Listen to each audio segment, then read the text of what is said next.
Good afternoon, everyone. Welcome to Tenderpreneur. Today we are going to look at parts of a tender document. Why are we going to look at the parts of the tender document? This is because as someone who is preparing a tender, you should be able to understand the content of the tender document and which parts particularly are very important to look at, so that you familiarize yourself with the requirements of that particular tender. This is because once you understand, it sets in motion for you to know how to go about preparing your work and also getting organized, because you'll be able to understand and know to say, for me to be able to finish this tender in time, I'll need to put such and such things in place.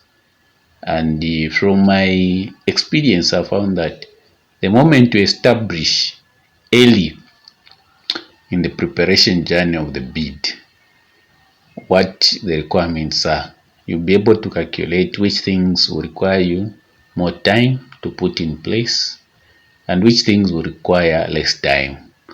And as such, it will help you to be organized in the manner that you are going to execute that preparation of the bids.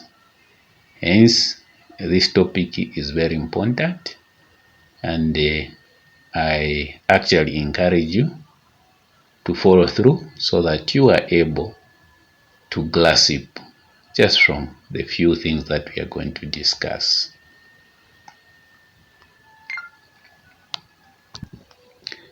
There are three parts in the tender documents that are very important to pay particular attention to. These are bidding procedures, work requirements, conditions of contract, and contract forms. We start with number one, which is the part one, bidding procedures. What sections are actually found in this part number one, which is bidding procedures? Number one, which is section 1, instruction to bidders. This section provides information to help bidders prepare their bids. It is based on one envelope bidding process. Information is also provided on the submission, opening and evaluation of bids, on the award of contracts. Section 1 contains provisions that are to be used without modification. So this is just most common write-up that you are going to find under this section. Now, instruction to bidders are very, very important because it forms part of the requirements that a bidder is being instructed to be able to put in the bidding documents. So basically, this part actually instructs you what kind of documents or certificates that will be required, what kind of letters that will be required. It actually specifies a whole lot of information that will be required to be included in a tender. It is actually the basis of a bidder preparing his bid. This section, that's how important it is. Very, very important. And then we have the second section, which is the bid data sheet. Bid data sheet, which is also found under part 1, bidding procedures. So this bid data sheet, just in a nutshell, it says this section includes of provisions that are specific to each procurement that supplements Section 1 instruction to bidders. Now, what does this mean? This means that it is able to clarify certain information pertaining to the requirements under instruction to bidders. Okay, so you have to pay particular attention. Now, what kind of information are we talking about? Okay, it has information such as let's say they'll say attach statement, bank statements, but in this section to tell you from what period. Okay, they'll say attach financial statements. In this section to be able to clarify, to say maybe is from this year to this year, or 3 years starting from this year to this year. It will be able also to tell you if certain things are a must. Let's say if they say attach let's say NAPSA certificate. Okay, it will tell you whether it's a must or it's option. So basically this section completes the what? The instructions. It completes, that's why they say it complements, it completes, it gives you, it means it has certainty. It brings certainty to what is required. And sometimes there are certain things that might be left out under the instruction to bidders. That is Section 1. In Section 2, all those things are brought out. That's why it is a very, very important section which has to be paid attention to. You grasp what is basically written and also be able to know that this information is a must, this information is optional. So it is very key for whoever is preparing to be able to read through each and every content in the bid data sheet. And also we have Section 3, which is evaluation and qualification criteria. Basically this one sets parameters that are going to be used for a bid to be regarded as a successful bid, or basically is the evaluation criteria that they are going to use. Certain bids, they do not put some complete information, but other bids you find that they are able to give you information how they are going, parameters that they are going to use for them to be able to arrive to a successful bidder. So this part also is very important for you to be able to understand, to say, okay, from here to here, from here to here. It gives you an opportunity to be able to self-assess your bid. If basically you've prepared a good bid that has a chance to reach the finals.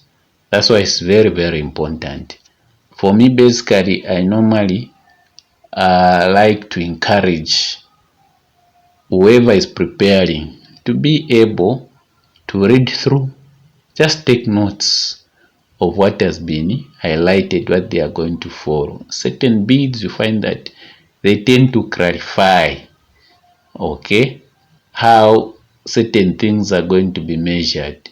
So it's very important that you take note also under this section, so that as you prepare your bid, you are able to compare and contrast and know where you stand according to your document. Does it really stand out? Does it meet the criteria? Is it something that even if you are at your place of work, or when you know that today they're evaluating, you have that,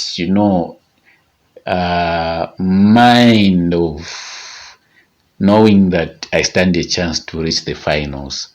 So it is very, very critical. Under this same part 1 bidding procedure, we also have section 4, which is bidding forms. So basically this section, as it is written, this section includes the forms for the bid submission, bill of quantity, or activity schedule to be completed by the bidder and submitted as part of its bid. So this section basically has all the forms that you're supposed to use as a bidder. Okay, there are certain tenders that basically do not have the certain forms under this section. But what is key is that when you are preparing a tender, ensure that all the forms that you are going to use conform to the standard that has been set under this section. It's very important. Even those, there are certain section with which might be missing, it's key that you are able to put those forms which are generally used, which conform basically to the bids. Okay, there are certain forms which are standard.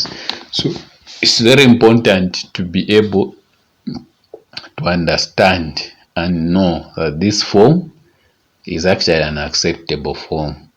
Okay, I can give an example of forms like personnel forms. They normally differ in the way that each tender might be formatted.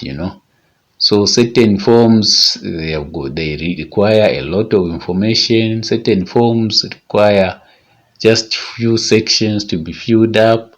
So it's very important that you understand to say this tender, what kind of forms is it requesting. It's not just a matter of using any form on any tender that has come out. Sometimes people fail because of lack of compliance in terms of having uniformity with what the tender is actually requesting, because these, they normally do affect when you go to evaluation.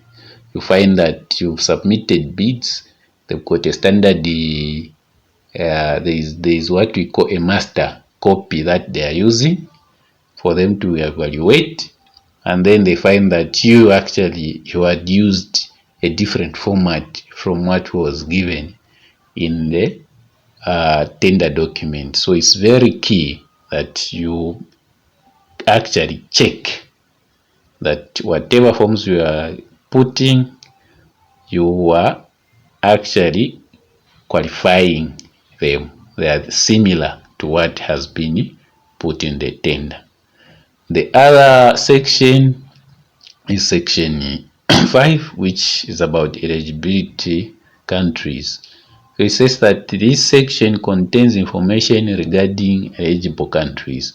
So basically this is just about information. There are countries that are banned from tendering, due to various reasons, maybe drug trafficking, if it's rampant in that country, or it's been, blacklisted by UN, EU, these world bodies, even ZPPA. So it's also important just to go through, especially if you are tendering for international tenders. Okay, and then section 5 is about fraud and corruption.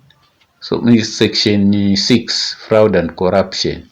So this section includes the fraud and corruption provisions which apply to this bidding process. So basically, these are statements that are put in different formats, okay, particularly just to highlight which practices are actually deemed to be corrupt practices or fraudulent practices. So it's very important also just to go through.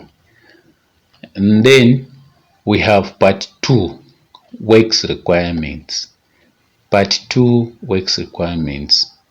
Part 2 works requirement has got section 7, works requirement. Works requirement, this section contains the specifications, the drawings, and supplementary information that describes the works to be procured. The works required also includes the environmental and social requirements, including requirements relating to sexual exploitation and abuse, CEA, and sexual harassment, CH, which are to be satisfied by the contractor executing the works. So this one, basically, it is a part, okay, which will give you drawings, and mostly this one is more used. It's more used. I mean, it's more cardinal to a quantity surveyor or an engineer who is pricing. So he needs to look at these drawings and be able to do their computations. They know what they do. But also, there are certain tenders that will require that you put an environmental and social implementation plan. So basically, this one will set a guideline. So you are able to find the guidelines under this section, and some also have just documents which requires a contractor to sign them. So you type according to information that has been, according actually to a sample that has been provided under this section, and then be able to sign. So it is very key to be able just to check that some of these things have been requested. Certain tenders will not request, but certain tenders will definitely request, especially if they are international, if they are done by international organizations. You find that they require this kind of documentations or declarations to be included in your bid document. So that's about this section. And then we have the last section, which is part 3, condition of contract and contractors form, which is section 8, general condition of contract. This section contains the general clauses to be applied in all contracts.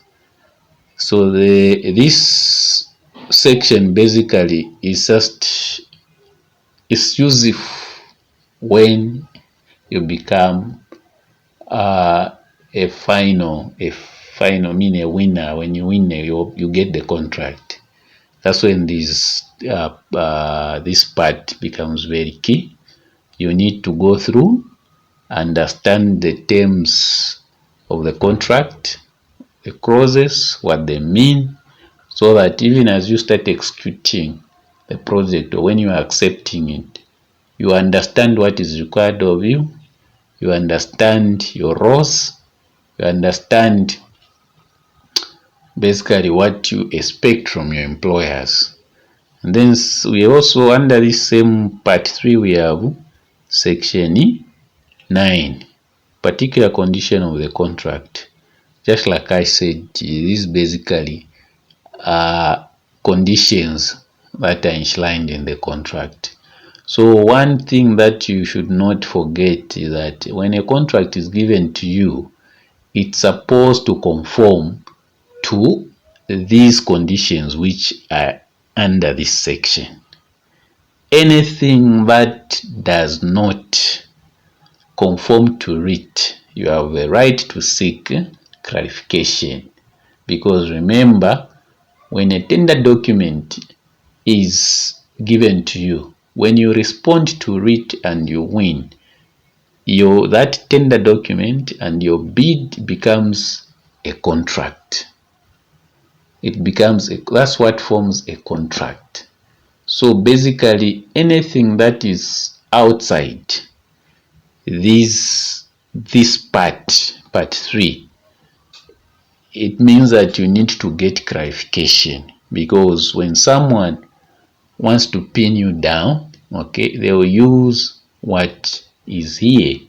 And if you notice that what they are trying to do is not actually a part of this part 3, you have a right to do what? To argue. You have a right to seek clarification. And then also under part 3 there is section 10, which is contract form. So basically the section contains the letter of acceptance, contract agreement, and other relevant forms. So basically these also you need to be familiar with them. That is when we are a successful winner of this bid.